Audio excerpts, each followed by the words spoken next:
So the bike we're working on today is just a standard issue Yamaha PW50. These bikes have been around forever. It is the quintessential Pee-wee starter bike for a kid that wants to do anything from learn a motorcycle to racing to just having fun around the yard. It's a great bike. It's shaft driven. It's 2-stroke 50cc, so it's got some pep to it. It's got a throttle limiter, which is amazing when you're starting off your, in our case, 3-year-old, because giving them full grab of a throttle on a 50cc 2-stroke bike, it's going to be a little snappy. So it'll spin the back tire up because the kid's only like 45 pounds or so. So I mean, there's no weight over the back tire, and it spins him out real quick. So the throttle limiter came in handy at first when he was starting to learn to ride. But now that we're advanced a little bit, he's pushing it a little harder, and we're going to start racing. So the first thing we noticed about the bike in race trim at a track is that it's just lacking for grip. These tires are more or less an all-around knobby. They're very flat. They're not aggressive. And while they'll be okay and perfect on grass or maybe like a clay type surface, down here in Florida, the sand will just kill you, especially the little guy that is just starting to learn. They're going to be falling over all the time. So we're going to change them out to the Pirelli Scorpions that we got from Motosport, sorry. And then we're going to prep this bike for the race weekend with a couple other items. Okay, so the first thing we're going to want to do is to take off the axle nut, which is a 14 millimeter on the one side where the stud is, and the nut itself is a 17 millimeter. And while you're down here, you're going to want to also disconnect the front brake.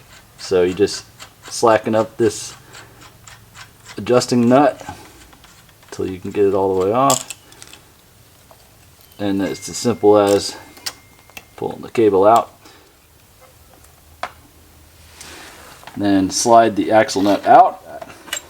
What you're going to want to notice is there is a spacer here, so make sure you don't lose that spacer. It's really important. Put it with your other items. Probably just put them all back on the axle so you have them all together. Okay, so here we have our tire. You're going to want to have a few tools available to you. The first is a tire iron or spoon set. This one's a Motion Pro, part number 08-003. This is an okay set. I'm sure there's better. At the end of the day, you just need to pry the tire off. You're going to need a 12 millimeter or equivalent size standard. I'm sure there's something, I can't think of it right now, to get your valve stem loose when you get to that point.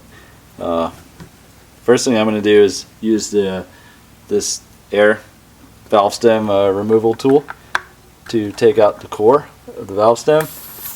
You can also do this with a cap. When you get a new tube, it's going to come with a cap, and inside it has a little slotted provision to use it to take out the valve core. Working at a tire shop as a kid, we used to always get the bead kind of loosened up or allow it to be removed easier with some soapy water. Then you take your iron or your spoon, and there's going to be a little lip section there, and really it's nothing more than just prying it up.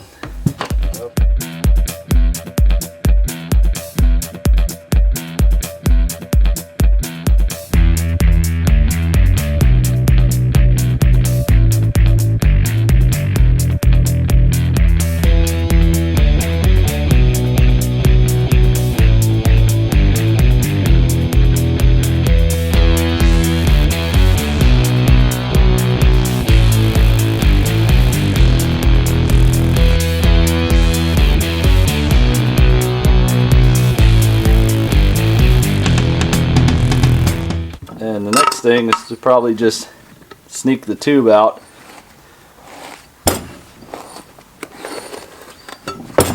And once it's out, then you do not have to worry about pinching or nicking it. The other side is the same theory.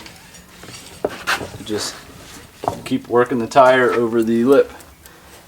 And you can do it inside or out, but sometimes you can even just force it out by yourself with your hand if you're good, which I might not be good enough to do right now.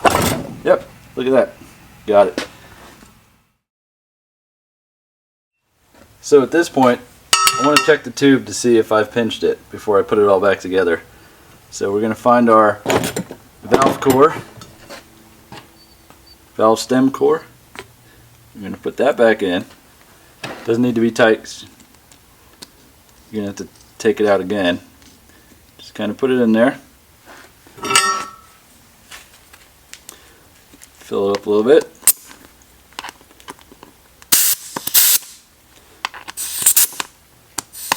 And clearly see if you have any leaks.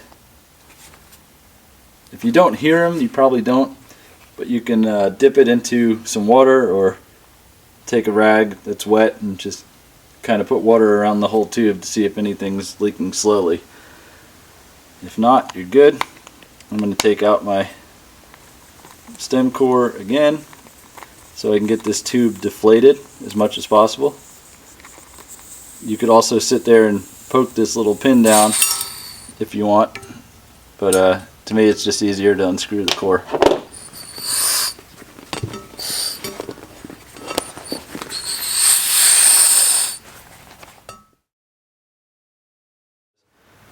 Okay, so first thing I do is put the tube back in the tire.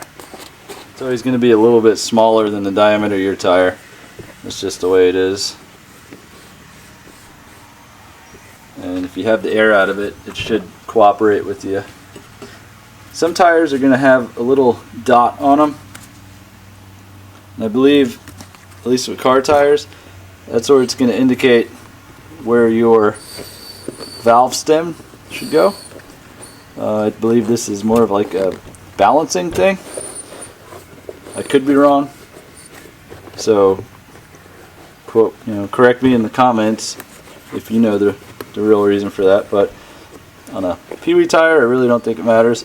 But I'll just follow practice, or at least what I believe is the practice on that. It's not a big deal. These bikes don't go fast enough on any solid surface to realize an imbalance. Start putting your new tire on the wheel. Probably the best course of action here is to get your valve stem on first, as it gets infinitely harder to do when the tire is on the wheel. And then get your nut back on there. Doesn't have to be tight. I'd actually say do not tighten it right now. Just get it on there so it doesn't have to be found later when the tire's half on. The most important part about the irons is not pinching the tire. I know or the tube. I've said that a million times, but I've also learned that the hard way more than once. And it's the most frustrating thing, because if you're doing this by hand like this, it's not the easiest thing in the world to do. It's kind of a pain, so you don't want to do it more than you need to.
Okay, so we got both beads in. Tube valve stem core, or the valve stem tube, is here, which is good. It looks like it's in there not tight, so we know the tube isn't getting pinched or anything. So we just tighten this down a little bit, and we want to do a leak test. Put your core in, take your core tool or your cap from your tube. Don't go crazy with tightening it, but make sure you get a positive feel on that, because air will be held back by that. Test. You're going to get some bubbles from the air in the tire, the difference in that void between the tube and the tire. It's going to leak out around the edge because you have soapy water in there, or I do. So this one seems like it's okay.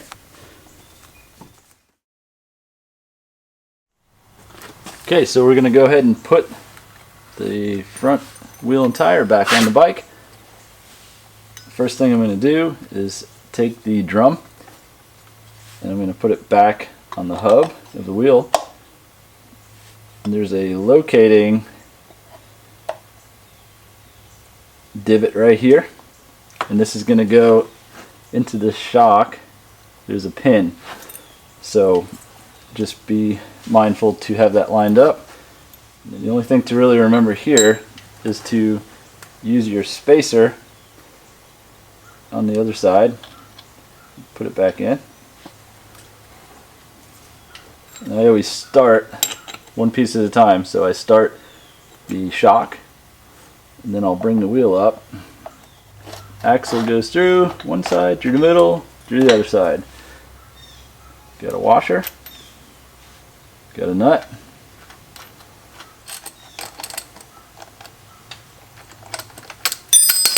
I'm sure there's a torque for this.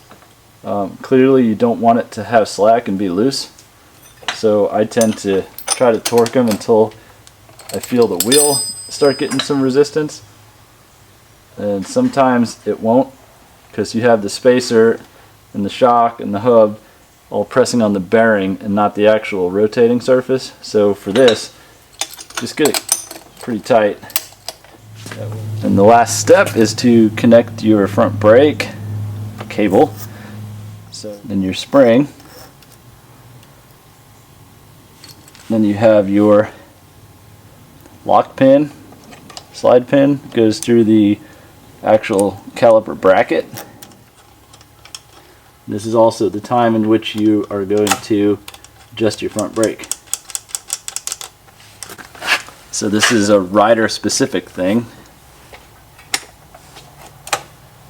and you're going to want to adjust it to your rider's feel, what they like. So for my 3-year-old, I like to have it somewhat close because he's got little hands and it's not easy for him to grab a full lever. So I have it almost to where it activates really soon, almost as a, almost let it drag a little bit.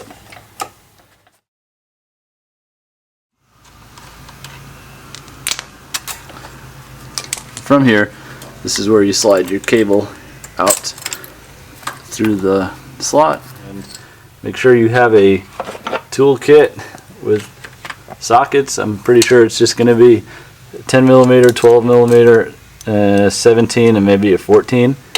So I just brought the whole kit over here next to me, and some open end metric wrenches as well. So we're taking off this exhaust because there's the axle nut that is basically behind it, and kind of just swing that out of the way. So now you see your axle nut, which is your 17 millimeter, and just hold your wheel to undo this because that spins with the wheel.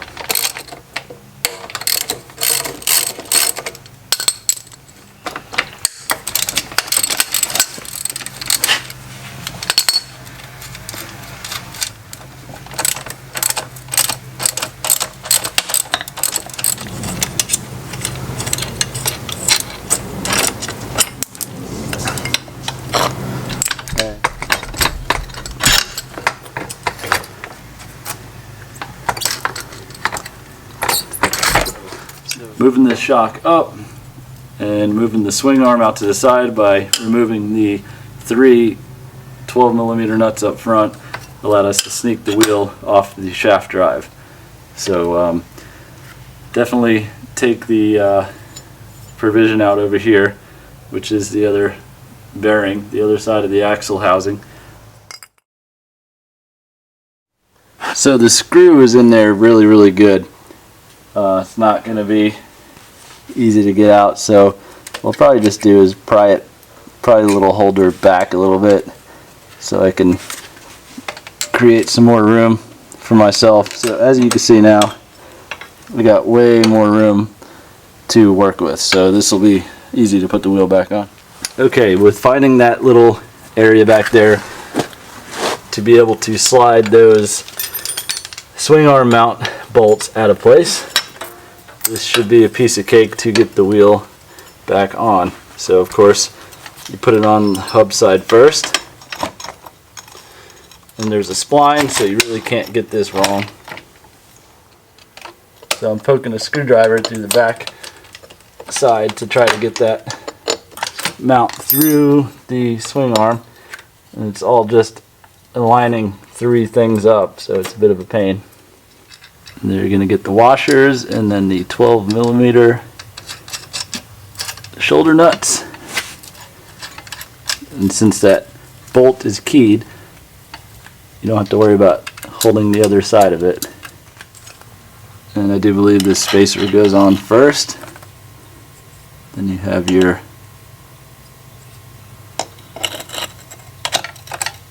axle that goes on there. No, the bearing housing. Your 12mm shoulder nuts with the washer.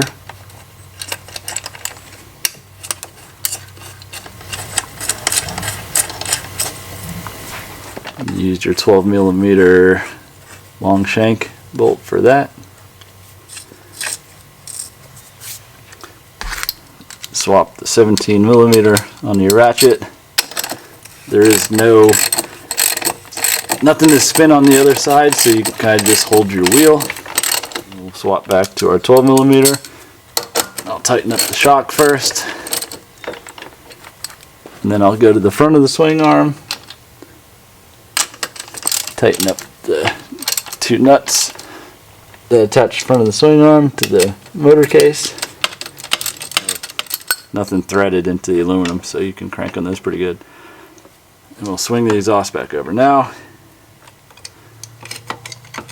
put this bolt back in here, and you can see in the front the exhaust pipe came loose from the silencer pipe came loose from the expansion chamber pipe, so it's an easy fix. We'll just squeeze this clamp and slide it back up there.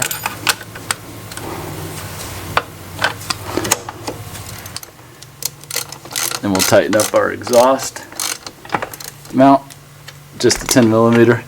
And I think the last bolt that I'm missing here is a 12mm that goes in the front of the swing arm that mounts the exhaust to the little swing arm mount.